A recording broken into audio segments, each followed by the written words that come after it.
കർക്കിടകക്കൂറിൽ വരുന്ന നക്ഷത്രങ്ങൾ പുണർതത്തിൻ്റെ അവസാനത്തെ കാൽഭാഗം പൂയം ആയില്യം നക്ഷത്രങ്ങളാണ്.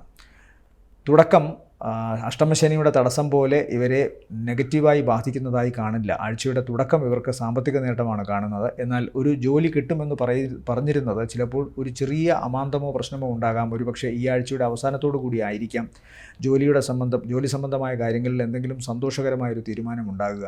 അതുപോലെ വിദേശവുമായി ബന്ധപ്പെട്ട യാത്രയിലും ചെറിയൊരു തടസ്സമുണ്ടായിരുന്നത് ഈ ആഴ്ചയിൽ മാറും എന്ന് കാണുന്നു. പ്രത്യേകിച്ചും ബുധൻ, വ്യാഴം, വെള്ളി ദിവസങ്ങളിൽ ഇതുമായി ബന്ധപ്പെട്ട് സന്തോഷകരമായ വാർത്ത കേൾക്കാം. എന്നാൽ പിതാവിന് ത്വക്ക് സംബന്ധമായോ അല്ലെങ്കിൽ മറ്റേതെങ്കിലും തരത്തിലുള്ള അലർജി സംബന്ധമായോ ശ്വാസകോശ സംബന്ധമായുള്ള അസുഖമുണ്ടാവാം. പിതാവിന് മാത്രം ആകണമെന്നില്ല, അല്ലെങ്കിൽ പിതാവിന് സംഭവിക്കണമെന്നുമില്ല. ഗുരുസ്ഥാനീയരായ വ്യക്തികൾ, ഈ നക്ഷത്രക്കാരെ വളരെ സ്വാധീനിക്കുന്ന പ്രായാധിക്യമുള്ള ഗുരുസ്ഥാനീയരായ വ്യക്തികൾക്കുമൊക്കെ ഇത് വരാം. അങ്ങനെയുള്ള ചില കാരണങ്ങൾ കൊണ്ടാകാം ചിലപ്പോൾ യാത്രയുടെ ചില മാറ്റിവെക്കലോ പ്രശ്നങ്ങളോ ഒക്കെ സംഭവിക്കുന്നത്. എന്നാലും ആഴ്ചയുടെ അവസാനത്തോടു കൂടി കാര്യങ്ങൾ അനുകൂലമായി മാറുന്നുവെന്ന് കാണാം. സാമ്പത്തിക നേട്ടവും പ്രവർത്തന വിജയവും യാത്രാ ലക്ഷ്യവുമൊക്കെ സാധൂകരിക്കപ്പെടുന്നതായിട്ടാണ് കാണുന്നത്.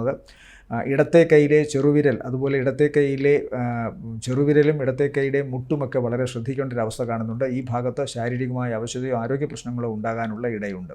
പ്രത്യേകമായും ഇവർ ശ്രദ്ധിക്കേണ്ട പ്രധാന വിഷയം മാതാവിന് ചെറിയൊരു ശാരീരിക അവശത കാണുന്നു. നേരത്തെ പറഞ്ഞതുപോലെ അതൊക്കെ കൊണ്ടാകണം ഒരുപക്ഷെ ചില തടസ്സങ്ങൾ ആഴ്ചയുടെ തുടക്കങ്ങളിൽ ഉണ്ടാകുന്നത്. എന്നാലും പൊതുവെ ഗുണകരമാണ്. സാമ്പത്തിക നേട്ടം ആഴ്ചയുടെ തുടക്കത്തിൽ തന്നെ കാണുന്നു, ആഴ്ചയുടെ അവസാനത്തിലും അത് കാണുന്നു. ഇടയ്ക്കുള്ള ഒരു 2-3 ദിവസമാണ് അല്പം ശ്രദ്ധിക്കേണ്ടത്. കരുതലോടെ ഇരിക്കുക. ഇവരെ സംബന്ധിച്ചിടത്തോളം ഈ ആഴ്ചയിലെ നല്ല ദിവസങ്ങൾ എന്ന് പറയുന്നത് 24, 25, പിന്നെ 29, 30 ദിവസങ്ങൾ ഗുണകരങ്ങളാണ്.